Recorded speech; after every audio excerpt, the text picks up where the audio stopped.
how do you perform an injection of the wrist?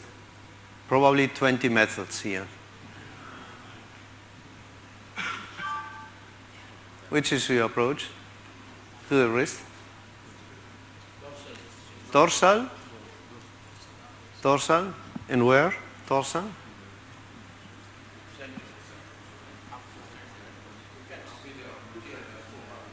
You don't make?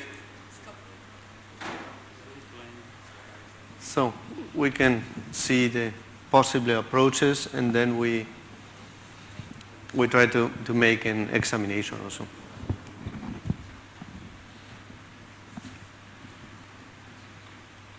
Best approach?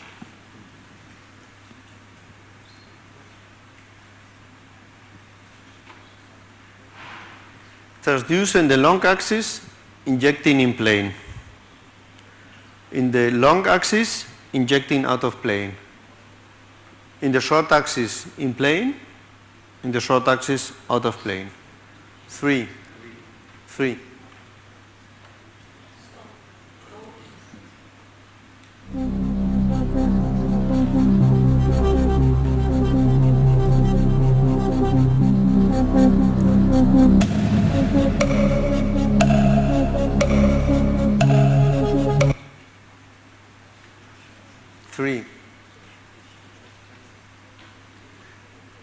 I would take all 4.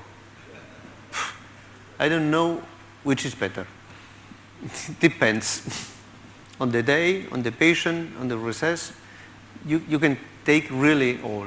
If you are going to inject a tendon, you have to go in plane and on the transversal view, because you have to see the tendon, just not hitting inside the tendon. This is really important.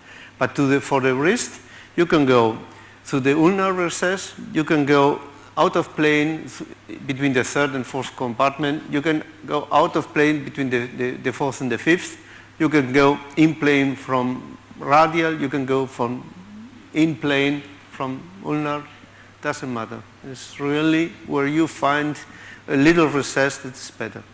Here is not a clear evidence by making ultrasound. So, important is just to know the ultrasound and just what you are looking for. This is the wrist, and we will make an exploration after. We have here the fourth compartment with all the tendons, the Lister tubercle. This is the most important landmarks. You can touch very well the Lister. In the prolongation of the Lister, we have the scapholunate joint, and we have just the compartment between the third and the fourth. We will see it after. Injecting. You see anatomically, you have here the scapholunate ligament, and you can inject here between the third and the fourth compartment. You can inject between the fourth and the fifth. You can inject from radial. You can inject also from ulnar. There are many ways. If you use the out-of-plane technique, here is in the wrist and in the fingers, really a good method, yes, because you haven't have very much space just to put your transducer. Out-of-plane is really a very good procedure to do. We see here how we are making from ulnar, out of plane, an anterior approach. We see the needle inside and we inject and distend the joint. We can rotate also just to control that we are underneath the layer of the tendons, and this is really a good way to inject, also not difficult. We can go also a little bit more dorsal. Same, and here we are using, this is the difference between a graded needle. This is, I think, a graded needle. Yes, this is graded. And this is a normal one. You see the difference is not so important here in the wrist. It's very superficial. You can go very parallel. It really doesn't matter. Here to use expensive needle is worthy. So we are going, we are going here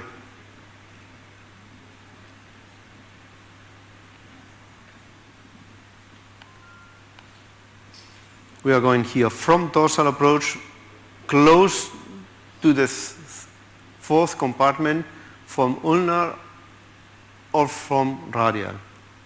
Doesn't matter.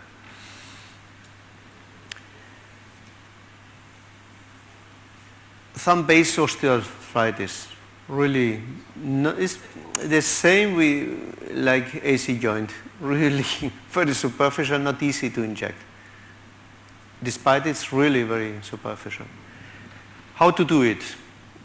With ultrasound, we make it the same as the AC joint, just to mark the joint. This is the most important thing, just to control that we are in the joint, and when we are in the joint, from the wrist to the fingers, we always work out of plane.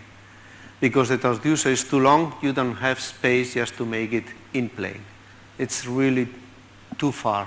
We have always to control the center of the transducer, and we go always in plane. We mark the joint, we make out of plane, excuse me. Always transducer in the long axis, and we inject in out of plane. And this is how we make it in the thumb-based osteoarthritis. You see the needle inside, injecting the joint. You can see how the joint is filled. You don't need here, this is 2 milliliters, the same. Yellow bricks is the real amount, 2 milliliters, 30 milligrams. Or if you make it with a steroid, the same, 1 milliliter anestheticum and 1 milliliter triamcinolone in that case. But in the fingers, we always perform the injection out of plane in the long axis. Carpal tunnel, also out of plane. The reference here is easy.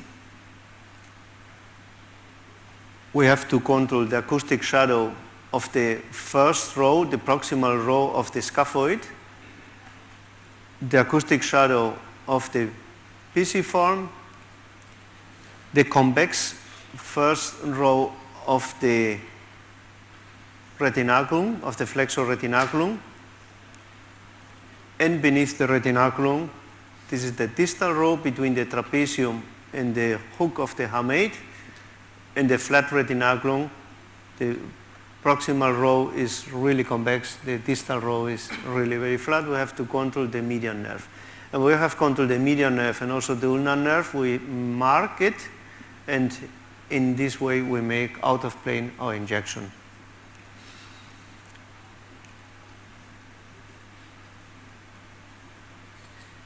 We see here median nerve, the tendons inside, hook of the hamate, trapezium, the retinaculum. Our injection will be in that position. We are now controlling out of plane the needle between the ulnar nerve and the median nerve, and we see our needle inside. We check it and we infiltrate when there are no resistance. This is usually we use the mark of the palmaris longus because the palmaris longus is the best reference. You inject close to the palmaris longus. Palmaris longus really very easy to demonstrate, and just close to the palmaris longus and targeting the web space between the third and the fourth finger. In this direction, you are inside the carpal tunnel between median nerve and between ulnar nerve. It's really easy. Yeah. Some people go in plane from the ulnar side, and they go between the nerve and the retinaculum. I wouldn't make it so, because the risk to hurt the ulnar nerve is, for me, greater. It's possible, but no. I would make it out of plane, and then you can check it in plane. It's really possible, just to see if the needle is not touching, that you are inside the carpal tunnel. But to control, for me, it's quite better. This is the same. We have also a publication. You can control, because we make the carpal tunnel release under ultrasound guidance with a cannula, just putting the cannula. This is the same way we do it. We make the mark in the palmaris longus, a very small incision, and through this incision we put a cannula, and with the cannula we make the cut of the retinacum, just cutting with ultrasound guidance. And this is the same reference. This is also the same reference as if you do it endoscopic. The same. Palmaris longus, targeting the third, fourth space. This is really a very safe zone. I would make it always so. Yeah. You use the radial approach for the wrist joint. There's no risk of hitting the radial artery while it's crossing back through the stump? Yes, it's a risk. Yes, you have to check it with ultrasound. Radial approach blindly, I wouldn't make it because of the risk of the and you have also the risk of the radial nerve. It's better for ulnar, yes, clearly better. The best approaches are between the third and the fourth in the compartment, out of plane or in plane, just the ulnar to the extensor carpi ulnaris, in plane, just underneath the tendon. This is for sure the best approach. Thank you. Yeah.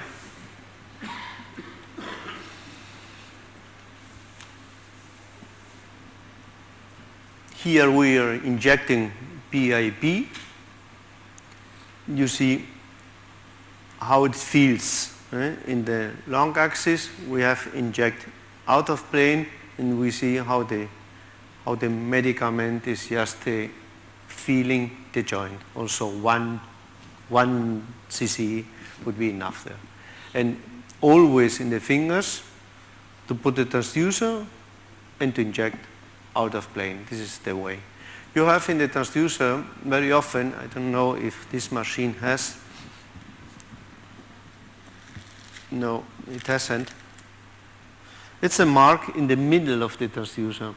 And then if you check the screen, you can see very well where's the middle of the transducer. We have here 1, 2, and 2.5. If you put really the point of the centimeters just at the beginning and at the end, you control really the center, and you have usually in most transducers a mark in the middle of the transducer. This is the point that you have to target if you are in the middle of skin. You put the joint just in the middle of the transducer, and then you are sure you are in the correct place. Yes?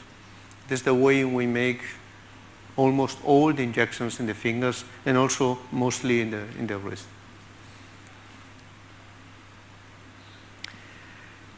Decurvance disease, this is what we spoke yesterday. If we will inject surrounding a tendon, we have to go always in plane, because we want to see that we are not injecting inside the tendon. Would be not so problematic just to introduce the needle, because there are so fine needles, 25 gauge, 27 gauge.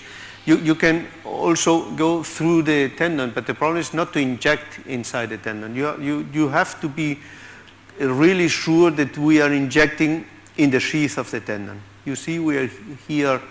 The problem could be just to put the needle through the tendon. That this is so a fine needle wouldn't be a problem. The only problem is just not to inject inside the tendon.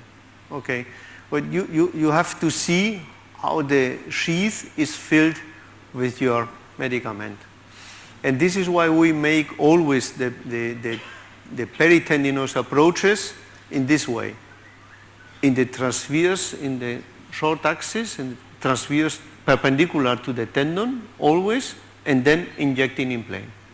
This is what we make always in tendons, also in nerves. When we inject a nerve, a sciatic nerve on the posterior part, we put our transducer perpendicular to the limb, and then we inject always in plane. This is just to see clearly that we are approaching the nerve but not inserting inside it.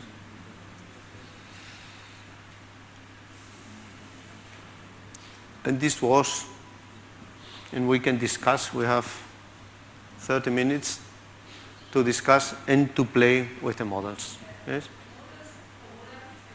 If you want to try the ultrasound with him. Yes? Some questions? No? Yes.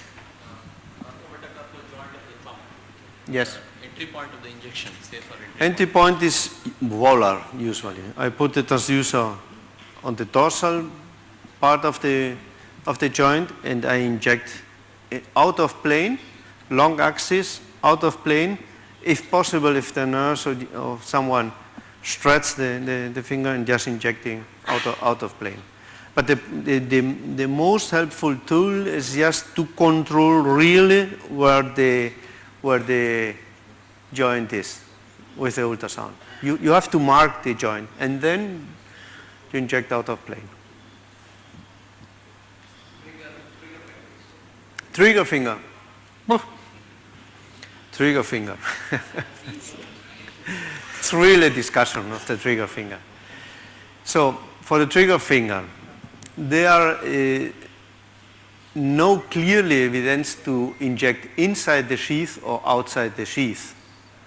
There are two very good papers, one trying to inject intra-sheath and controlling it with contrast. And only 50% of the injection in the sheath achieve really the injection intra-sheath. Mostly goes out. But the problem is they have make two trials, one intra-sheath and another group of patients outside the sheath. And the results outside the sheath was clearly better than intra-sheath because it remains in the place. This is why if I make an infiltration, I would make it outside the sheath in the point of the A1 pulley. But in cases, this could make a 40% success on the trigger finger. If you have a grade 2 or a grade 3 that the finger really is untrapped, you have to try to scratch. And to make scratches, there are another discussion. Lapèche, you know, for 2-3 years, make a series or spoke about the series of the way just to make an infiltration in plane from proximal, just trying to hit with a 21 gauge needle the pulley, the A1 pulley, and his success was 80-90%. We have made it in the cadaver lab, just trying to, with the same method, in 20 patients, we couldn't cut any pulley with this method. It was really impossible because you have to make punctures, sure punctures just to cut. With a 21 needle, sliding over or trying to cut the needle is really not possible. But I think the success of his work is probably due to the infiltration of steroid after the trial. What we are doing now is with the no-core needle that I showed you yesterday, with the scalpel in the tip, we make the eastward procedure. Eastward procedure is perpendicular. We use the ultrasound just to mark the borders of the pulley, distal, proximal, medial, lateral, and then we put our needle perpendicular without ultrasound, just we go through the pulley. We move the finger just to know that we are through the pulley, and then we slightly withdraw a little bit the needle, and when the finger doesn't move, we scratch, like this would make it with this no-core needle. And with this scratching, we are now in a cadaveric trial. We have done it for 15 days and in a sonosurgery symposium, and we have taught the attendees just to make it with this method, and we are now searching which one has cut the pulley and not cut. And we have so about 30-40% that people without any experience can cut 80-90% of the pulley. The way to cut it is perpendicular, scratching proximal and distal, but with this needle. This is, for us, the only way just to cut it. And we are now doing it, this is the way we make it in the patient. Excuse me? We put steroid also. Scratch and steroid. Yes. We are now testing if with our scratch we damage the tendon, but it seems we have not finished the work, but it seems not to be a problem. The scratches are very superficial because it's a lot longitudinal, it doesn't hurt. We are scratching, so we have to have a lidocaine or bubocaine or... Yes, I think this is, for me, it's clearly the best method. Just to scratch like Eastwood do it, and then to put a steroid. The success could be 90% of the cases. Yes. Thank you. This is a no-core needle. If you put it in internet, no-core, N-O-K-O-R. This is a needle who has a blade in the tip, and it works like a little scalpel. You can make it percutaneous. This is for us the way. There's another way to do it. It's not in Europe. I don't know here. This is a method from Dr. Guo in Minnesota with a thread. He puts a thread with a needle just inside the sheath and makes a loop over the sheath. And this is a thread that cuts. He makes it, he performs for the carpal tunnel just to make it in the office. And this is a way that also works. But for us, the easiest way is to scratch the A1 pulley with the no-core needle. And we are now testing. I have not the final results, but it seems to be very promising. It is good to avoid surgery. It's a good way to avoid surgery. Yes, really to avoid surgery. Just it is like when you do surgery and then the patient comes back with need for revision.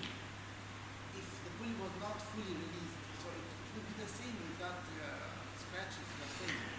Also, with surgery, not to release the pulley is something that they don't have to happen because you see the pulley, it's just to cut the pulley.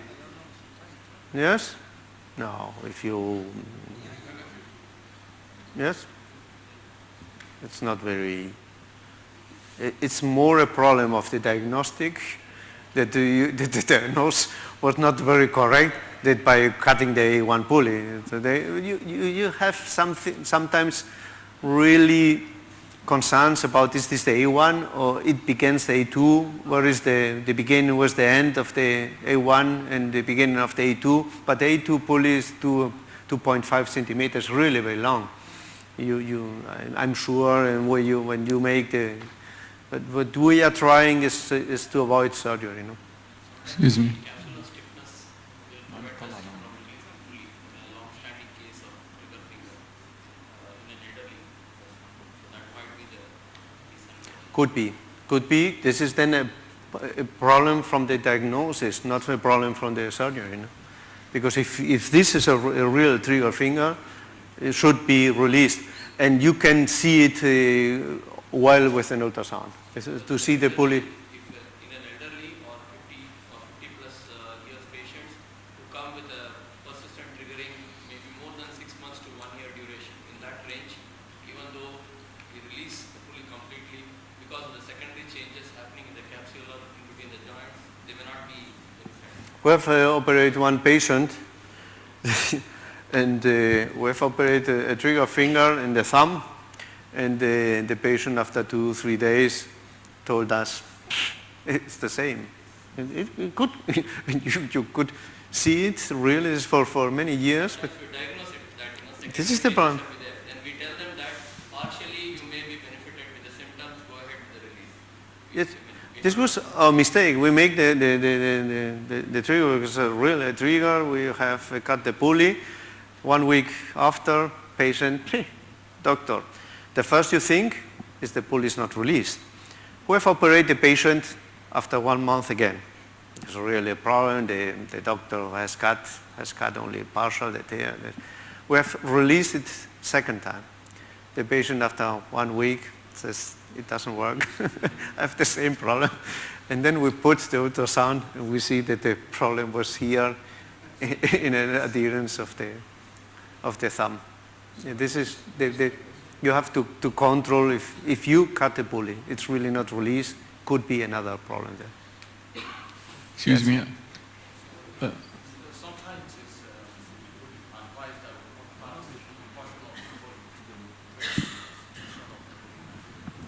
that Can you give him a microphone? Excise?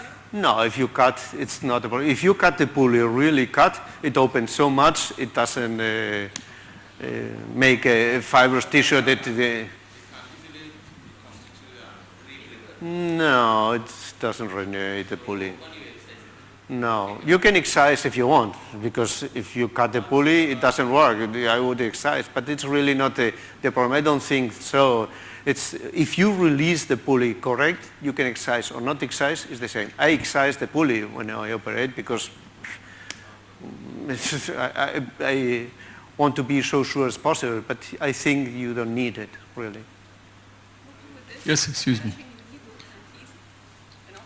Easy, in office, it's easy. You have only to know the margins of the pulley, just to be sure that you are, and we are now with 3-4 publications of the pulley because it's really a very, very interesting thing for us.